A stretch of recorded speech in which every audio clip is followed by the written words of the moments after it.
Vale. Bienvenidos a otro episodio de A la Luna, el podcast de Bitrefill en español. Aquí, como siempre, estoy con Rodrigo y Raúl. Y también hoy estamos aquí con Francisco, el creador del LNP2P bot, que es muy popular. Francisco, bienvenidos. ¿Cómo estás? Gracias, gracias. Hola Ricardo, gracias a todos, gracias por la invitación y bueno, muy contento de estar acá. Francisco, mi primera pregunta es, ¿de dónde llegaste con la idea de crear el LNP2P bot? Es muy popular. Yo sé que bastante gente en mi grupo de Bitcoin por Telegram lo están utilizando. ¿De dónde sacaste esta idea? Bueno, para no ser tan largo el cuento, mira, te digo que, bueno, yo soy de Venezuela y emigré a Argentina y así como muchos venezolanos, muchos que hemos emigrado, hemos estado utilizando Bitcoin para enviar dinero a Venezuela porque está el control de cambio de la moneda en Venezuela y en Argentina además. Entonces, por las vías tradicionales es súper difícil. Y bueno, tenemos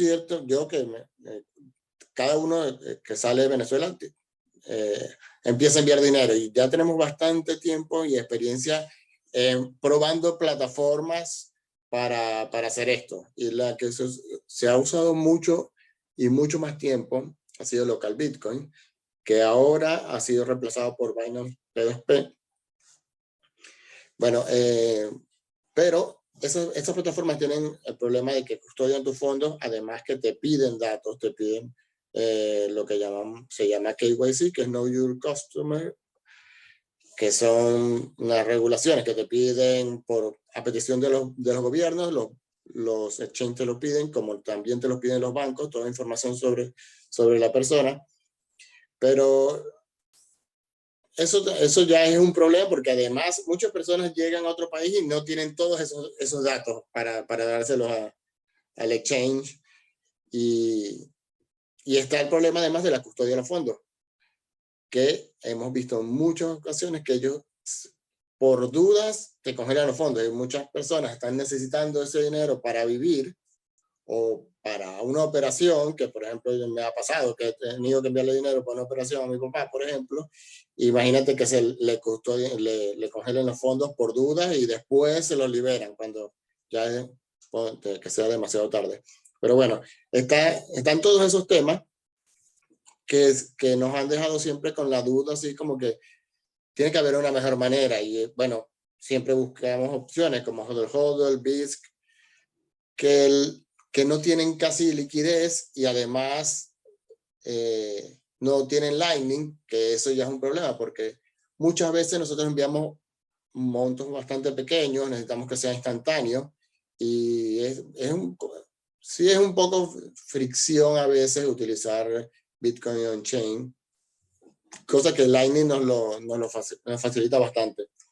Entonces, bueno, además de esto, pasó que eso es el background. Después, como que el puntapié inicial sería que un amigo que se llama Javier Bastardo, que es la persona que está manejando Satoshi en Venezuela, me cuenta que en su comunidad, espontáneamente, venezolanos de afuera estaban vendiendo Bitcoin porque necesitaban bolívares para enviar a su familia y venezolanos adentro necesitan Bitcoin para resguardarse de la inflación.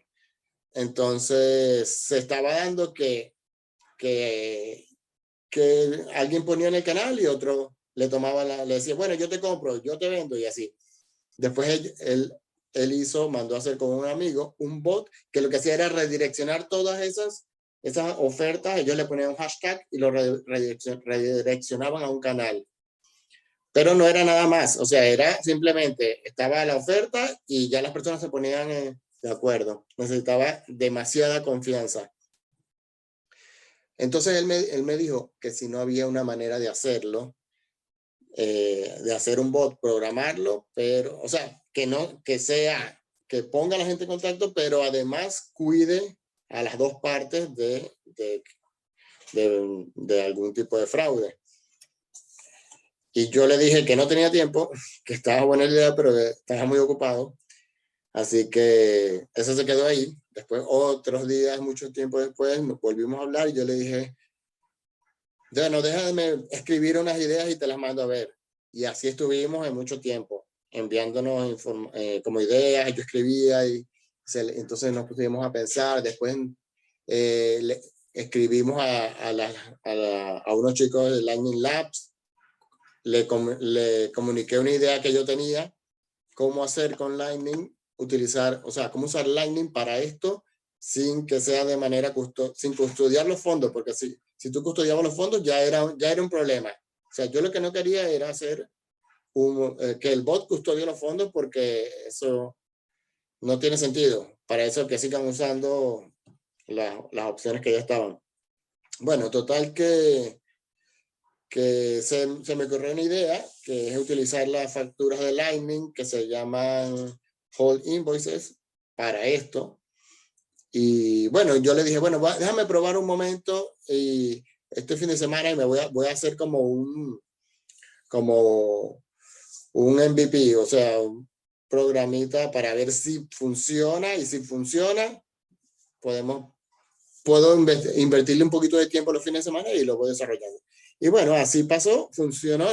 Yo hice la parte que me parecía más difícil al principio. Y como funcionó, le dije, bueno, voy a empezar a desarrollarlo poco a poco.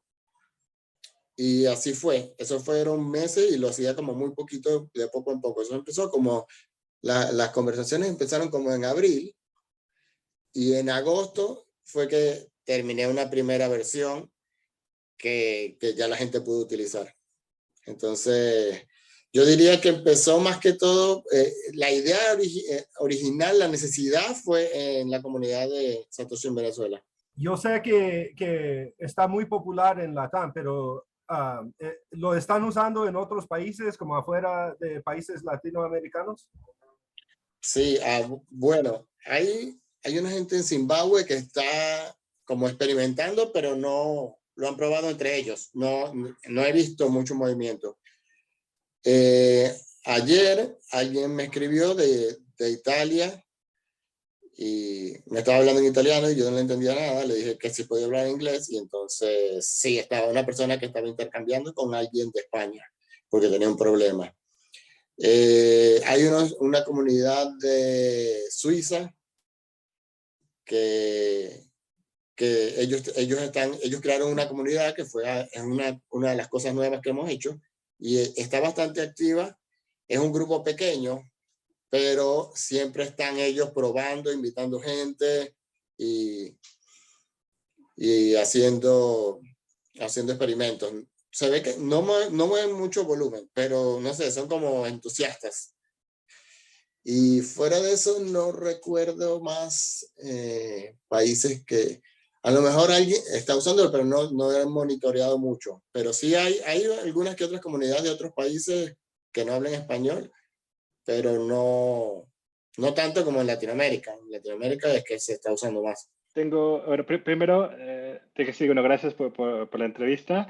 Segundo, tenemos una compañera aquí que usa mucho el bot, y te quería decir que me encargó que te dijera que es tu fan y que muchas gracias, que le ha ayudado mucho.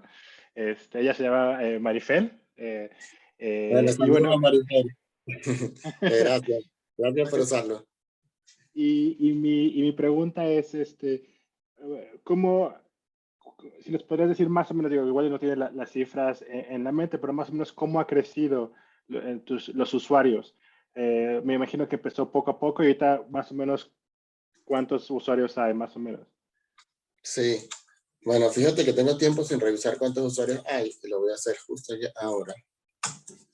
No, justo ahora hay 6.413 usuarios.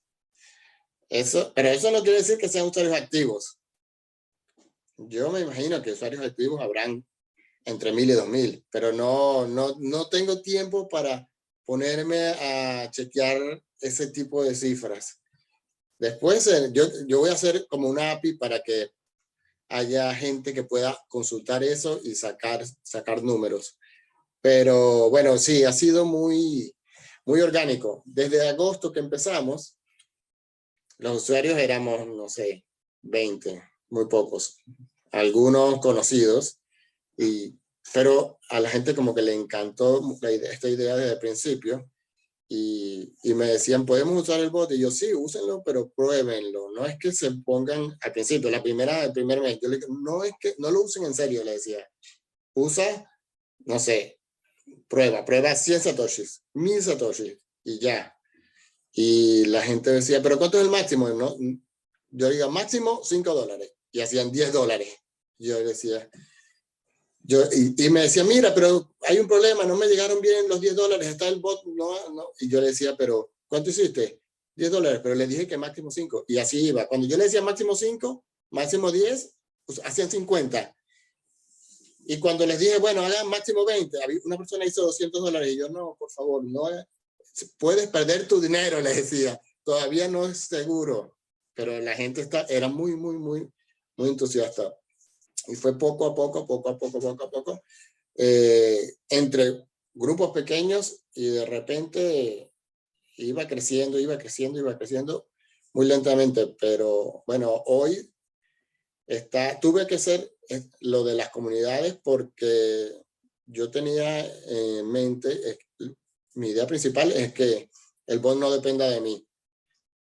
¿Qué pasa? Que mientras va creciendo, empieza a escribirme gente de Colombia o de, no sé, de Argentina o de cualquier lado, y me dicen, ¿por qué no hay un grupo, o de España, que pasa mucho, un grupo solo para España? O sea, no queremos ver ofertas de otros países, y tiene sentido.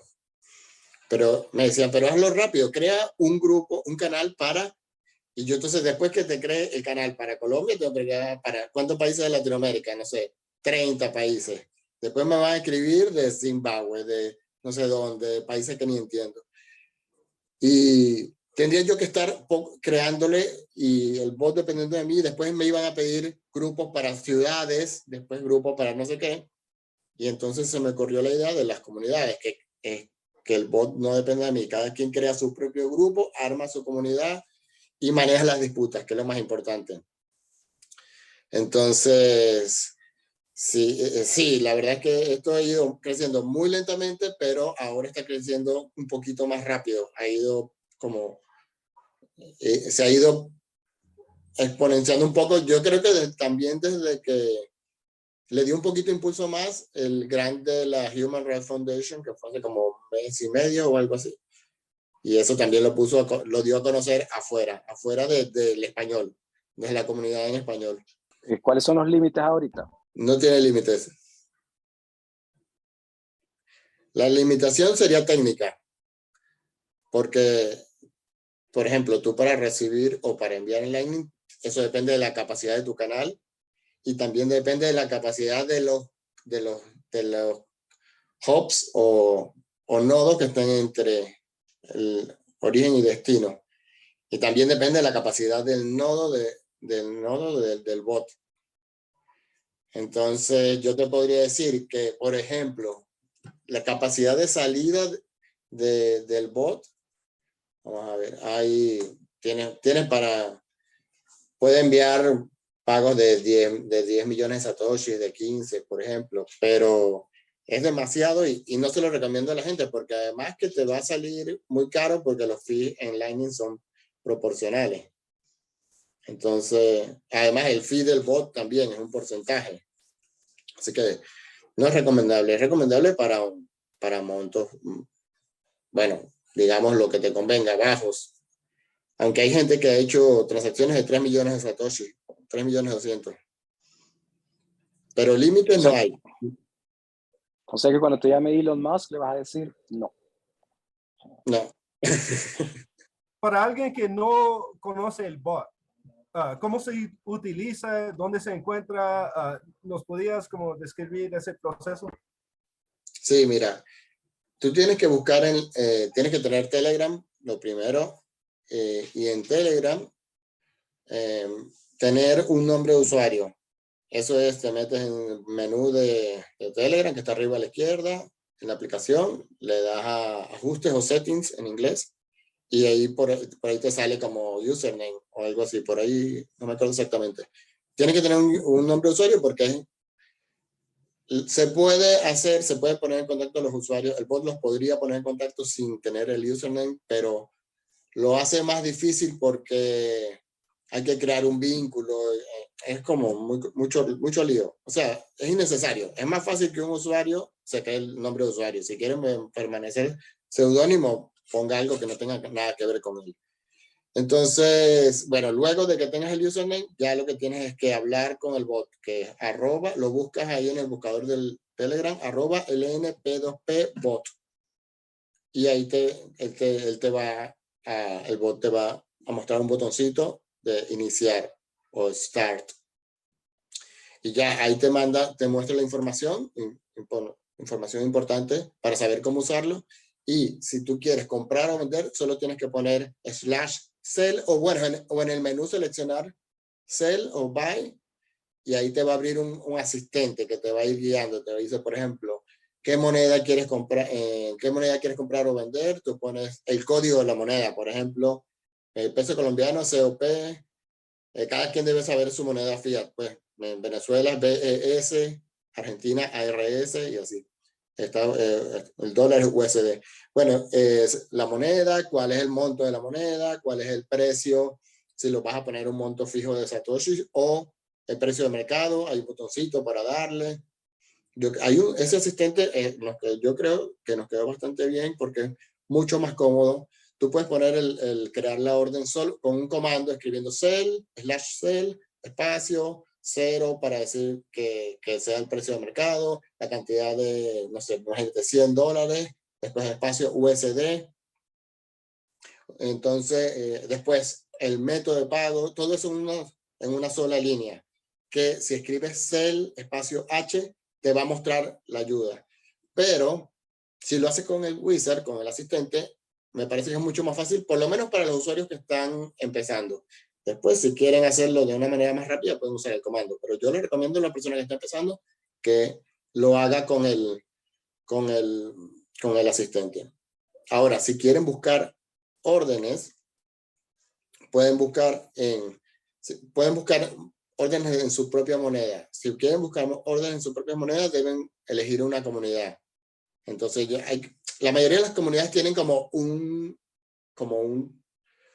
tutorial pequeño que les dice, ejecuta este comando, por ejemplo, find COMMS, buscar comunidades, find coms, y la moneda. Y ahí te aparecen las comunidades, le tocas una, le dice utilizar por defecto, y ahí te va a decir en qué canales está, ver las ofertas. O crear la orden. A lo mejor, hablándolo, parece como muchos pasos por hacer. Porque están las dos opciones. Está comprar y vender a nivel global, o sea, en el canal global donde van todas las órdenes, o comprar y vender en una comunidad. Pero nosotros hemos querido como agregarle opciones sin agregarle complejidad al bot, y eso es muy difícil. Entonces, cada vez que agregamos una nueva opción, mantenemos lo anterior. Entonces, para resumirte, la persona que quiere comenzar, lo primero que tiene que hacer es iniciar el bot, buscarlo, @lnp2pbot. Después que haya inicializado el bot, crea órdenes con sell o con buy en el bot para crear una orden. O si quiere buscar, apenas está comenzando, le recomiendo ir al canal global, que es @p2p lightning. Y ahí a ese canal va a aparecerte una lista grande de órdenes en diferentes monedas, que si tú estás buscando una en específica, tú puedes darle buscar a la lupita que tiene el canal y poner lo que estás buscando. Si estás buscando una venta, le pones #sell y la moneda, sell ARS. Entonces ahí te va a filtrar por todas las monedas por ejemplo, de peso argentino, o sell o buy COP. Entonces comprar peso colombiano, y te va a filtrar entre todos los pesos colombianos. Y bueno, después lo que tienes es que darle al botón de tomar la orden, y el bot te va a ir guiando lo que tienes que hacer. tienes que pagar, si vas a vender, tienes que pagarle una factura al bot. Si vas a comprar, tienes que entregarle una factura al bot para recibir el dinero. Cuando las dos partes hayan hecho lo mismo, el bot los va a poner en contacto. El que compra tiene que decirle, el bot le va a decir al que compra, mira, ponte en contacto con tal persona, envíale los datos o él te va a enviar los datos para que tú le envíes el dinero fiat, y después tú me avisas que le enviaste el dinero fiat, y yo le digo a la persona, al vendedor, que tiene que liberar. Y cuando el vendedor libera, el bot se encarga de cobrar la factura del vendedor y pagarle al comprador. Y ese es todo el proceso.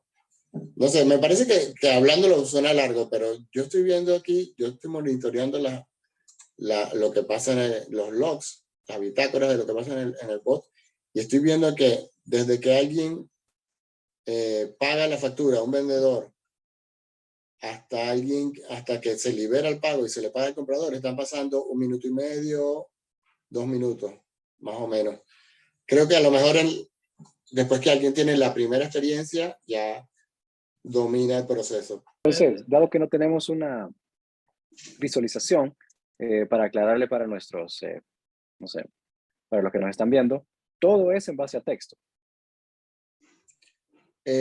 Sí, pero hay botones, está el asistente que te va preguntando, el bot te asiste y te muestra opciones. Por ejemplo, si tú estás en una comunidad, imagínate que tú estás en la comunidad de, no sé, de España, y esa comunidad solo acepta euros. Entonces, cuando tú creas una orden, imagínate que quieres vender satoshis por euros, entonces escribes sell, o buscas en el menú Sell y lo tocas, el bot te va a decir, si tienes solo euros, entonces él te va a decir, ya, ponme la cantidad de euros que quieres vender.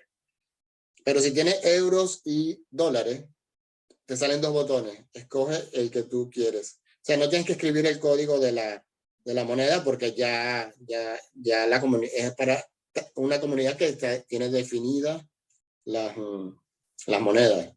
Entonces, el bot hemos tratado de agregarle asistentes en diferentes procesos para que el usuario no tenga que estar escribiendo tantos comandos, simplemente leer lo que el bot le pide y responderle. Sí, la pregunta iba más orientada en realidad o sea, de que si todo está en base a texto, en este momento están usando la plataforma de Telegram, ¿no? Para poder hacer todo esto, lo cual implicaría una conexión a Internet, y eso me imagino que es un requisito indispensable, porque la pregunta en realidad va a que en términos de inclusión financiera existen muchos países en el mundo donde quizás solamente podrían hacer esto a través de mensajes SMS. Eso me imagino que no es posible, ¿no? No, para nada. Ahí necesitas demasiado. Un SMS son demasiados pasos para hacerlos por un SMS. Es posible, pero me parece un poco engorroso. Telegram es una herramienta demasiado genial. Nos da demasiadas opciones y consume poco ancho de banda. La verdad que es muy útil. Entonces creo que sí, lamentablemente necesitas internet. Si estás en un lugar donde no hay internet, no lo podrías hacer. Ahorita nada más se puede comprar y vender Bitcoin o Satoshis por monedas fiat, o se puede también por USDT o alguna moneda estable. Sí, solo Satoshi por moneda fiat. Pero me imagino que lo han escuchado, ya están enterados que hay como una carrera por poder enviar e intercambiar monedas estables, por ejemplo USDT, que es como el que está más metido ahí por Lightning. Y desde el momento que esto sea una opción estable y segura, eso lo vamos a incluir en el bot de alguna manera. También hay alguna idea o se ha discutido no sé si la palabra correcta sea migrar o ampliar tal vez la mejor este bot que está solo en Telegram a otra plataforma parecida. No sé si, no sé si sea técnicamente posible como en Signal o Wicker o me imagino que ha de haber otras parecidas así o solo se está por el momento quedarse en Telegram. Lo hemos pensado, pero necesitas primero fondos para eso. Y segundo que no estoy tan seguro, pero porque, por ejemplo, WhatsApp, que es el que la gente me lo ha pedido en realidad, porque es el que más se usa en todo el mundo, habría que tener ponerse a investigar cómo trabajan los bots en WhatsApp. O sea, hay que migrar todo. No es que la lógica es la misma, tenemos ya todo el trabajo, toda la investigación. O sea, tenemos mucho adelantado, pero hay que escribir todo de nuevo. Entonces habría que hacer como un nuevo proyecto y se podría, pero pienso que por ahora no es una prioridad. No sé si en el futuro alguien podría hacer un fork o podría, si alguien necesita que nosotros que lo hagamos, destinar fondos y se busca una persona específica o dos o tres personas que se encarguen de eso, desarrollándolo en WhatsApp, que no debe ser nada difícil, pero hay que hacerlo. Pero no, por ahora creo que Telegram es la única opción, es una muy buena opción y vamos a seguir en Telegram. No digo que no, pero no lo veo en un corto plazo ni mediano. Sí, porque como dices, WhatsApp es utilizado por millones de personas en todo el mundo y sí será como una opción, como un siguiente paso tal vez, Sí, lógico tal vez, ¿no? lo único malo es que WhatsApp te permite visualizar el número de la otra persona. Entonces, ya por ahí es un problema de privacidad. Entonces, nosotros tratamos de que el bot sirva para enviar, que de alguna manera preserve una privacidad de las personas. No es tan privado como la persona necesite. Hay personas que tienen una cuenta específica para utilizar con el bot. Ni siquiera chatean para que no se sepa que es esa persona. Entonces, si tú lo haces bien, creo que sería bastante privado. El bot no guarda datos de nadie y aunque los guardara, tú puedes no poner tu nombre y algo que te vincule. Entonces, ni siquiera hay gente que nos ha pedido guardar, por ejemplo, un número de cuenta para que se lo entregue a la contraparte una vez, como un paso más que te facilite escribir los números de cuenta tuyo, pero eso está descartado porque entonces eso implica que nosotros guardaríamos números de cuenta de gente y nosotros no queremos tener nada que pueda después ser utilizado en nuestra contra por algún ente regulador. Entonces, cero. Yo sé que lo empezaste para la comunidad de Satoshi en Venezuela, pero ¿cuál mercado hoy tiene como el más volumen? Uy, no he revisado últimamente. Las últimas veces que revisé era España, después Argentina, después Venezuela. Pero la verdad es que tengo tiempo sin revisar, lo tengo ahora de tarea, pero ahora estoy viendo como ahora están empezando a utilizarse las comunidades, que es algo que es muy nuevo y todavía muy poca gente lo utiliza, pero hay 3 comunidades que son las que han movido más, que ha sido Colombia, España y Argentina. No sé si ahora Colombia tiene el primer lugar, pero por lo menos la comunidad de Colombia se está moviendo muy bien. No sé si ustedes conocen el concepto de las comunidades, lo puedo explicar mejor. Como les comenté anteriormente, está el problema de hacer algo como esto, un proyecto como este, es que como lo estaba haciendo no escalaba. ¿Por qué? Porque si hay un problema de disputa, siempre vamos a necesitar un ser humano que los resuelva. Nosotros podemos poner incentivos para que no hayan disputas, podemos hacer varias cosas, poner reputación y todo eso, pero va a llegar un momento que se van a encontrar algunas disputas, a veces, muchas veces van a ser por usuarios apurados, que en realidad no había ningún problema, que ese es el 90%. Y otros de gente que quiere estafar al otro. Pero bueno, el problema es que después de analizar y pensar mucho en esto, yo me di cuenta que no hay otra manera de resolver esto con una persona. Por ejemplo, si tú te pones a pensar, local Bitcoin lo hace con una persona. Hodl también. Binance también. O sea, todo, no hay una manera automática. Entonces, desde que empezó el bot, el que estaba resolviendo las disputas era yo, que solo ha habido dos de la misma persona que la baneé, pero tomó otra porque se aprovechó de un errorcito que había y tomó otra orden. Una sola persona ha intentado estafar en el bot, o por lo menos que yo sepa, no sé si estafó a alguien y el otro nunca dijo nada, pero las demás han sido gente que el banco tardó en transferir y en reflejar los fondos.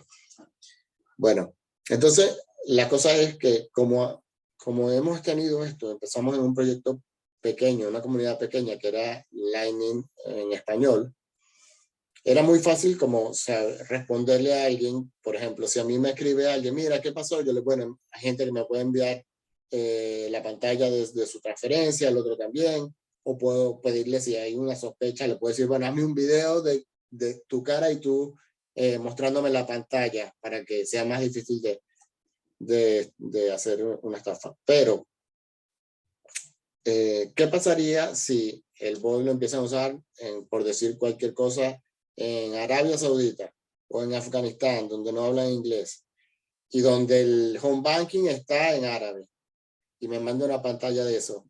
Yo no lo voy a entender. Entonces ahí ya empieza el gran problema.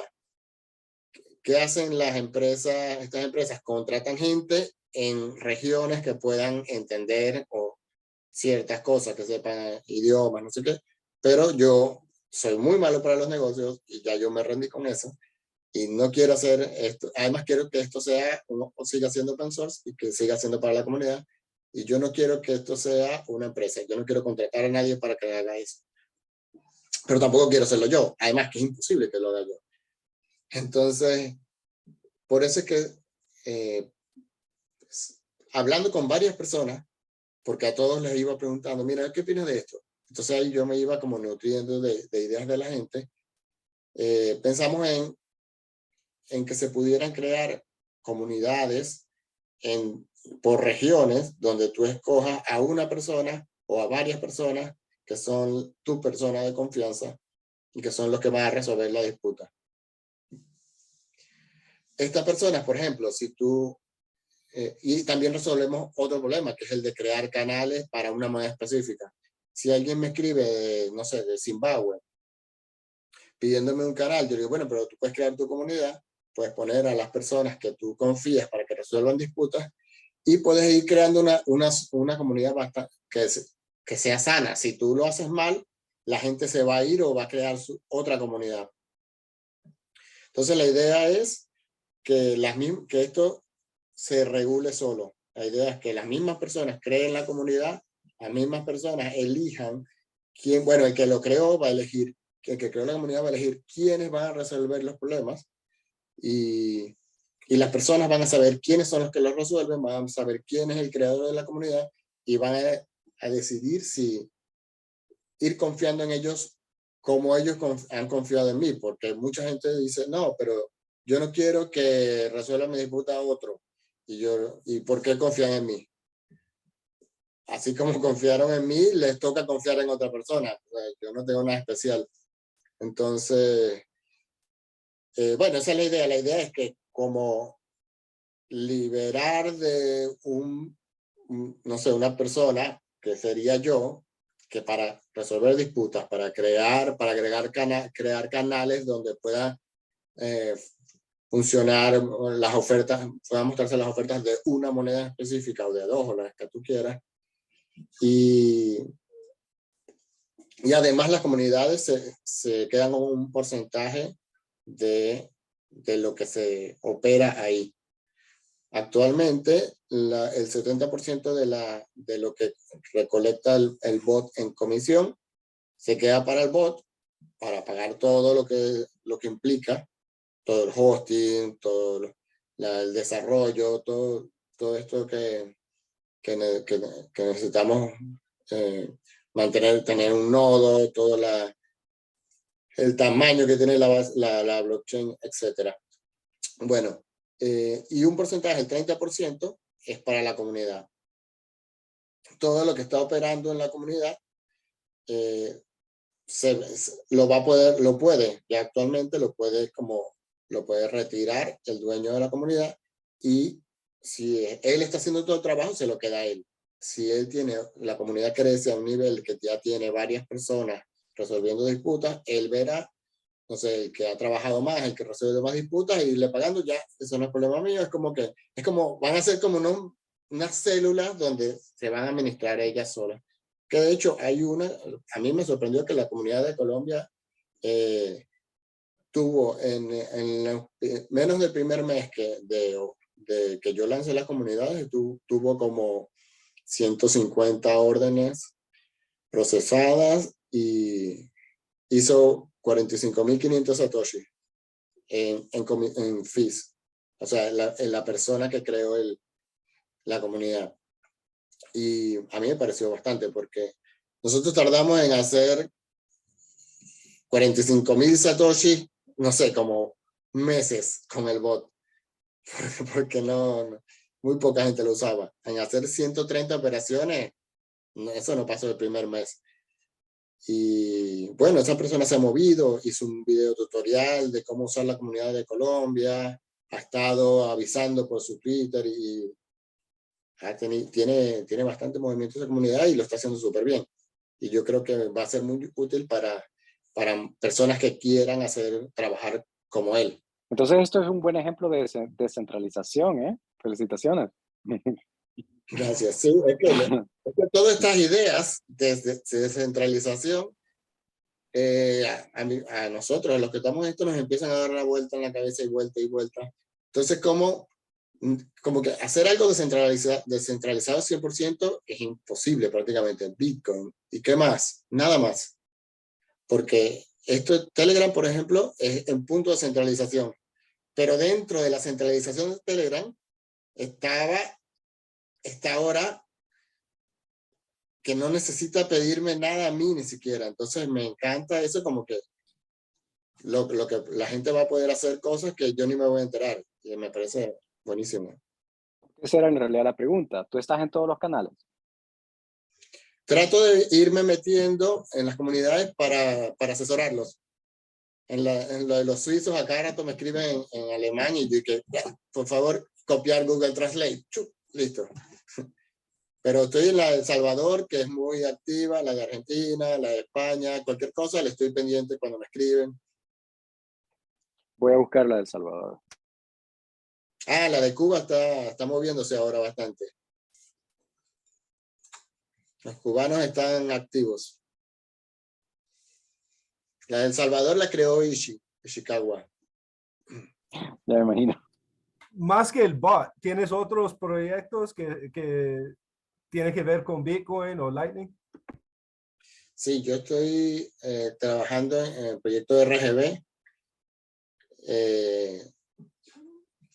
que a lo mejor hablaron en el pod de RGB. Yo hice una entrevista con Giacomo Zucco, pero era en el podcast de inglés. Bueno, sí, un proyecto que está dando justo ahora, está bastante activo. Este último año ha estado bastante activo.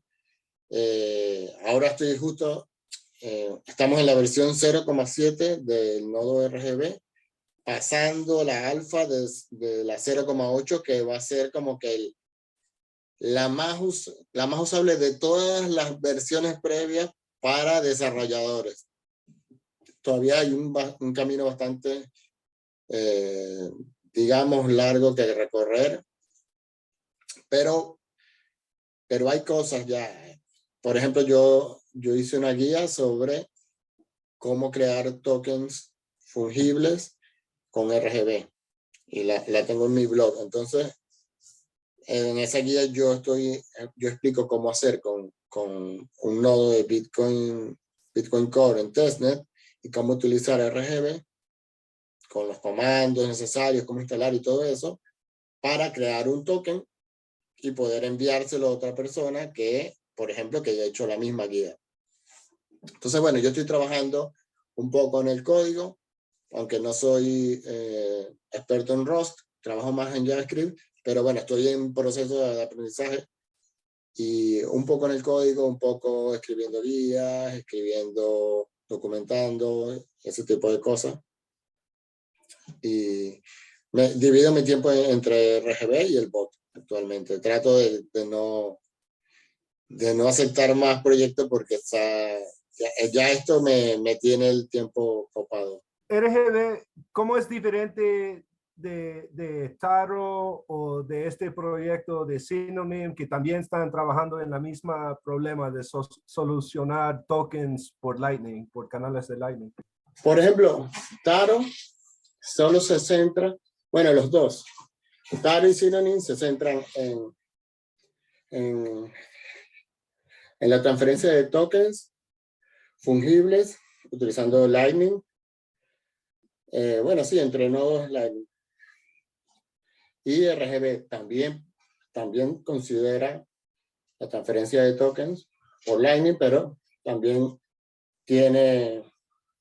considera la transmisión de NFT, creación y transmisión de NFT. Y también tiene una parte de identidad que no conozco mucho. La verdad es que no sé mucho de eso. Otra cosa que diferencia RGB, Taro y Synonym es que hay una virtual machine que permite a la gente crear smart contracts complejos, por ejemplo, como los de Ethereum, y estos van a ser validados solo por las personas que están involucradas en la operación. Te doy un ejemplo que imagínate que tú y yo y 3 personas, tú y yo y vamos a decir que alguien que resuelve la disputa. Estamos en una transacción. Y el smart contract, si nosotros vamos a poner un ejemplo como en el bot. Imagínate un smart contract para el bot. Estamos tú y yo y el que resuelve la disputa. Y tú dices que enviaste el dinero y yo no lo acepto. Hay una persona que puede resolver la disputa. El smart contract solo puede ser cada quien ejecutar su rol en el smart contract, pero solo nosotros 3 vamos a validar la operación. O sea, solo los involucrados podemos trabajar con el smart contract. No se publica en la blockchain, sino que se utiliza para validar, la blockchain se utiliza para validar que la data sea correcta y para que cada quien cumpla su rol en el smart contract y ingrese sus entradas y obtenga su salida. Pero lo importante es que a mí me gusta mucho más me parece más lógico este modelo porque porque creo que no es necesario que todas las transacciones sean validadas en toda la blockchain. Y bueno, ya hemos visto que eso crea un cuello de botella como pasa en Ethereum y como va a pasar en todas las blockchains, a menos que sean centralizadas. Cuando ya la centralizas, tienes partes centralizadas, ya resuelves un problema, pero tienes otra vez el problema anterior, el que no queríamos al principio, que haya un ente que pueda después jugar con el dinero o decidir sobre el dinero de los demás. Entonces, esa es otra de las diferencias, que te permite hacer smart contracts y como como solo las personas involucradas son las que van a validar estos smart contracts, es mucho más fungible, mucho más privado y mucho más escalable. Todo esto se puede hacer público. Por ejemplo, si imagínate que tú tienes un proyecto, no sé, como aquí en Argentina se le dice PRODE, en Venezuela se dice Quiniela, que es donde van al Mundial de Fútbol, la gente escribe los resultados y los envía. Eso yo he visto que han hecho en Ethereum unos de estos proyectos. Bueno, esto necesita ser transparente, un proyecto como esto, porque la gente necesita verificar a quién se le envió el dinero y por qué. Porque si acertó tantos resultados. Bueno, con RGB esto también puede ser, porque tú puedes publicar la información para que la gente pueda acceder y pueda verificar todo el mundo a ella. Entonces, RGB puede hacer cosas que puede ser tan privado como tú quieras o tan público como tú quieras. Pero las dos cosas son opcionales. No como por defecto en Bitcoin on-chain, todo es público por defecto. Bueno, no hay otra opción. Y en Ethereum también todo es público, todo el smart contract, todos los datos. Entonces, tiene muchísimas ventajas como las que comenté anteriormente. Fungibilidad, escalabilidad y privacidad. No, yo solo iba a decir que eso suena súper interesante, pero creo que mi nivel de inteligencia es un poco limitado para entender todo eso un poco. Pero suena muy, muy interesante todo eso que se está, que estás trabajando y creo que o sea, nos hace a nosotros como también usuarios estar como eh, emocionados acerca de lo que el futuro y de lo que va a venir próximamente y de todo esto, de lo que hablas de los smart contracts y todo esto, creo que, pues sí, nos emociona saber y nos hace preguntarnos qué va a venir exactamente en el futuro. Raúl quiere saber si manejas otras monedas. Bitcoin, peso argentino, porque no tengo muchas opciones. No, estoy viendo la última vez que usé una moneda. Ya sé, un token que envió Blockstream para después cambiarlo por esto, un hat, una cosa así, en Liquid. He usado Liquid, he usado, ya sé, Doc, de Money and Chain. Sí, y ya, no mucho más. ¿Te consideras maximalista, Francisco? Yo pienso que uno no tiene, que los extremos son malos. Y hay mucha gente que me considera maximalista y podría ser maximalista, no sé, hay que buscar bien qué nivel de maximalista sea. Pero he visto mucha gente que es más maximalista que yo cuando yo le hablo de problemas en Bitcoin, problemas en Lightning, y como que los niegan.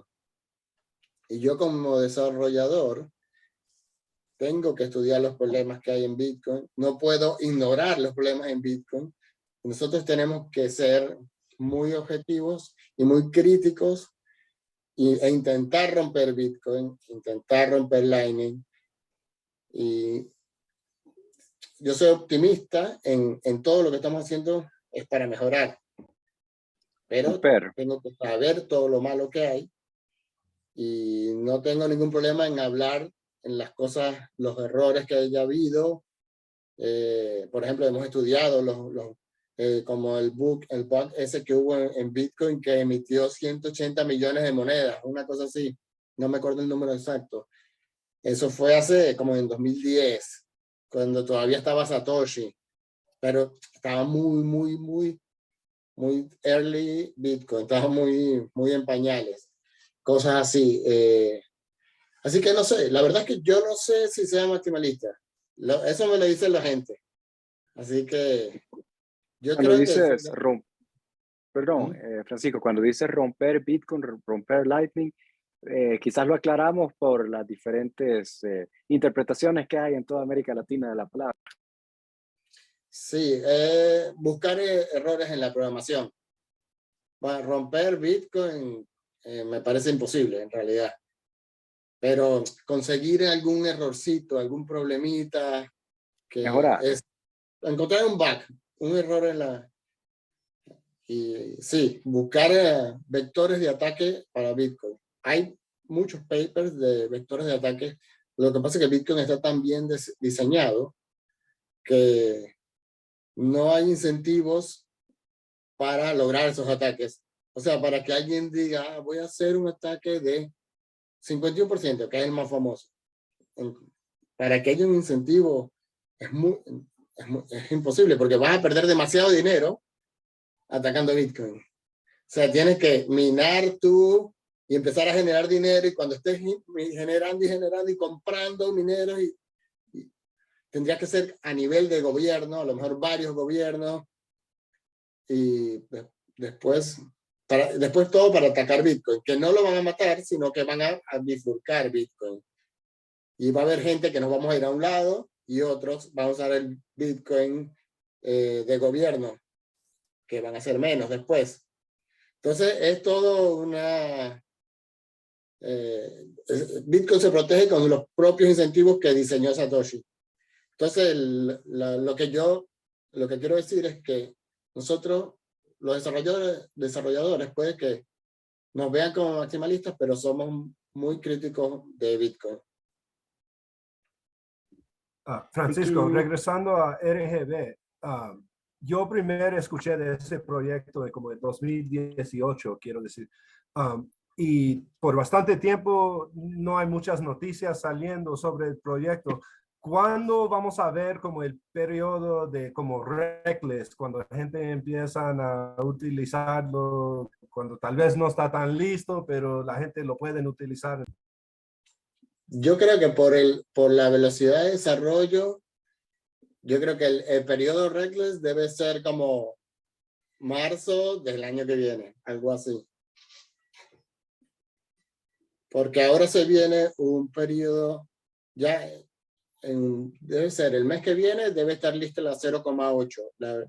Y la versión 0,8 va a dar más pie a testing de desarrolladores.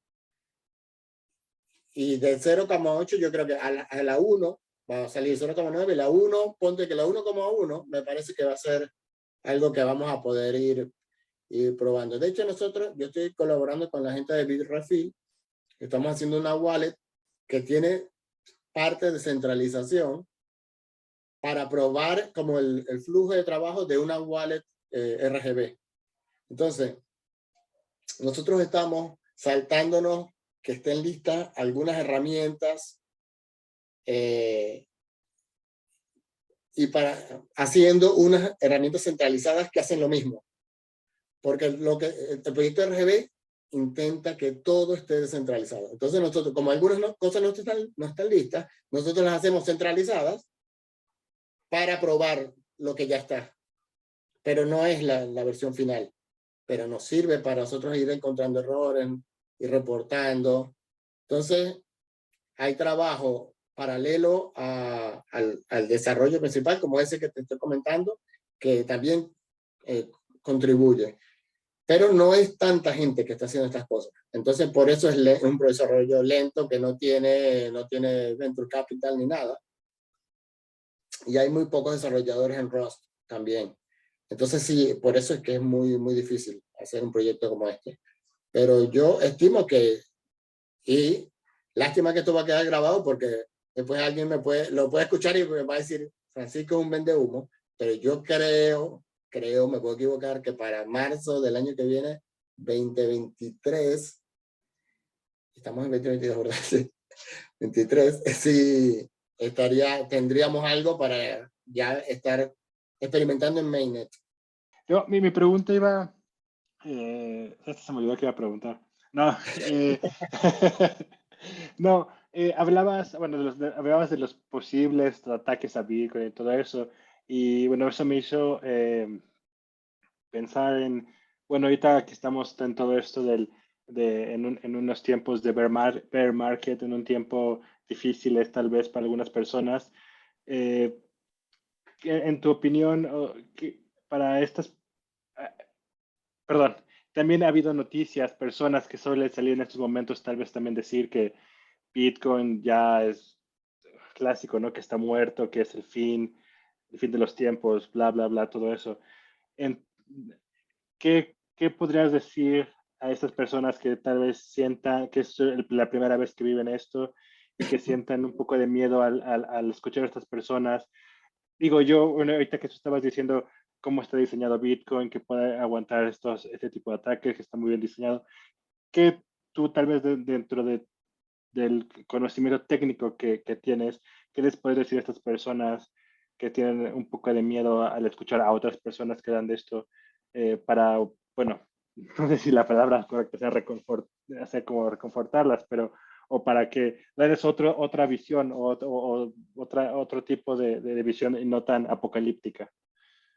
Sí, de hecho yo, como soy programador, pero yo no soy programador o no era, estoy aprendiendo a ser programador de protocolo. Yo casi que yo renuncié a mi trabajo yo dije, tengo que meterme en Bitcoin 100% porque tengo que comprobar por mí mismo que es verdad, que Bitcoin es todo lo que dicen. Y he estado estudiando en los seminarios de Chain Code, que son buenísimos. Ahí es que he estudiado más los vectores de ataque de Bitcoin y todo eso.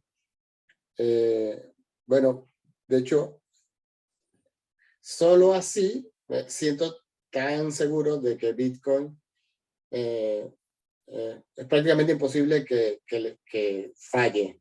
O sea, todo puede fallar, pero, por ejemplo, el país donde yo nací, ahí falló el sistema financiero. Y era uno de los países más estables y más prósperos en los 70 y principios de los 80. Y era un país estable, próspero, bueno, y de repente ya no lo era. Y así ha pasado en Argentina siempre y ha pasado en muchos países. Entonces, eso, lo malo, las catástrofes financieras pueden pasar en cualquier lado. Pero en Bitcoin lo veo tan difícil porque está todo como muy, muy bien definido. O sea, está muy definido desde hace mucho tiempo. No es que ahora vamos a decidir ser ultrasound money, como los de Ethereum. Ahora vamos a decidir tal cosa. Ahora vamos a cambiar el Proof of Work para Proof of Stakes. Esas decisiones no se toman. Es lo que el core de Bitcoin es lo que es y seguirá siendo. Y nosotros estamos comprometidos. Yo estoy comprometido con que esto siga así. Por ejemplo, a mí me gustaría que hayan smart contracts en Bitcoin, siempre y cuando no afecten lo valioso que es Bitcoin. Porque yo sé lo valioso que es Bitcoin porque lo necesito usar como que es para mí. Conozco gente que se ha salvado porque le llegó Bitcoin para una operación. Entonces, para mí, el uso de Bitcoin hoy es algo de vida o muerte. Y yo quisiera que haya smart contract de Bitcoin, pero si esto implica sacrificar el Bitcoin como está, el on-chain, entonces no quiero smart contract de Bitcoin. Si se puede hacer de una manera diferente que no afecte a Bitcoin, como RGB, por ejemplo, ahí sí me parece. Entonces, y como yo, hay muchas personas que entienden esto, que saben lo valioso que es Bitcoin, que es casi, digamos, un derecho humano, y estamos dispuestos a defender eso, que Bitcoin se mantenga así porque sabemos lo valioso que es. Se le pueden hacer cosas encima y esas cosas pueden fallar. Puede fallar Lightning, puede fallar RGB, lo que sea. Pero Bitcoin, la capa inicial, no puede fallar. Entonces, yo le digo a esas personas que, bueno, si tienen inquietudes con la programación, o ni siquiera con la programación, estudiando los protocolos, no necesitas ser programador, pero esto es algo que los principales problemas que vas a conseguir son el conocimiento contextual. Cuando tú lees, por ejemplo, el white paper, por primera vez, va a haber muchas cosas que no vas a entender. Entonces tienes que irte a estudiar esas cosas. ¿Qué es un hash? Estudias hash, ahora vuelves al white paper. Después te dice Merkle tree. ¿Qué es un Merkle tree? te vas a leer Merkle Tree, estudiaste, vuelves a ver paper, después te sale otra cosa. Entonces, vas a tener que estudiar todo eso para darte cuenta que no puede fallar. Entonces, solo las personas que les digo que a las personas que tienen dudas y de verdad quieren saber la respuesta, que la busquen, porque si la buscan la van a encontrar. Que Bitcoin no puede fallar. Lo único escenario que yo me imagino que Bitcoin puede fallar es una tercera guerra mundial que acabó con todo el mundo, pero ya que nos importa, porque ya no sirve Bitcoin, tenemos que cazar nuestra propia comida, entonces ya está. Volvemos al trueque y todo eso, pero Ya, no así sirve que ya ni su oro, ¿no? Ya ni el oro. nada, ni el oro. Tenemos el oro, no te sirve de nada. Tienes que cazar un jabalí para comer. Francisco, verdaderamente gracias por tu tiempo. Eso ha sido súper informativo. O sea, creo de que no vamos a mentir de que muchos de esos temas son nuevos para nosotros, pero verdaderamente, bueno, por lo menos para mí, y verdaderamente es súper informativo. Y de nuevo, es el trabajo que están haciendo, esta herramienta que le están brindando a tanta gente, verdaderamente es de un uso increíble. Así que gracias por tu tiempo. Gracias, chicos. Gracias, Rodrigo. Igualmente, gracias por tu tiempo, súper informativo. Igual, como lo digo, hay algunos temas no los comprendimos tanto, pero realmente creo que voy a volver a ver el podcast para ver si lo vuelvo a ver, si lo puedo entender y buscar la información si no la entiendo. Y muchas gracias por tu tiempo, de verdad. Igual, muchas gracias y muchas gracias por lo que creaste. Creo que le ha sido de ayuda a muchísima gente y pues por lo que sigue. Gracias, Raúl. Igual, muchas gracias, Francisco. Y si alguien te quería seguir en las redes sociales y quieren saber de tu trabajo en RGB, ¿cómo te pueden seguir? Yo solo estoy usando para esto Twitter y mi handle, nombre de usuario es @negrunch. Negrunch, se mira CH. Y ya, eso es yo por ahí tengo como que el que me sigue por ahí puede ir viendo las cosas que yo voy haciendo, porque yo tengo un blog que publico ahí avances en RGB, en el bot, entonces yo por ahí voy poniendo lo que voy haciendo, así que yo diría que ese es como el punto central, Twitter. Ok, ¿quieres dar el enlace a tu blog para otros programadores que tal vez quieren seguir tu trabajo técnico? Sí, el blog es grunch.dev, B pequeña, B de vaca, grunch.dev, de desarrollador dev. Muchísimas gracias, Francisco. Era un placer entrevistarte. Gracias, Ricardo. Gracias por invitarme, estuvo muy bueno. Y bueno, saludos a toda la gente de Bitrefill y a Sergi y a Por todos por allá. supuesto. Un abrazo. Si vienes a México, pues ahí me avisas por acá. Dale, seguro que sí. Un abrazo.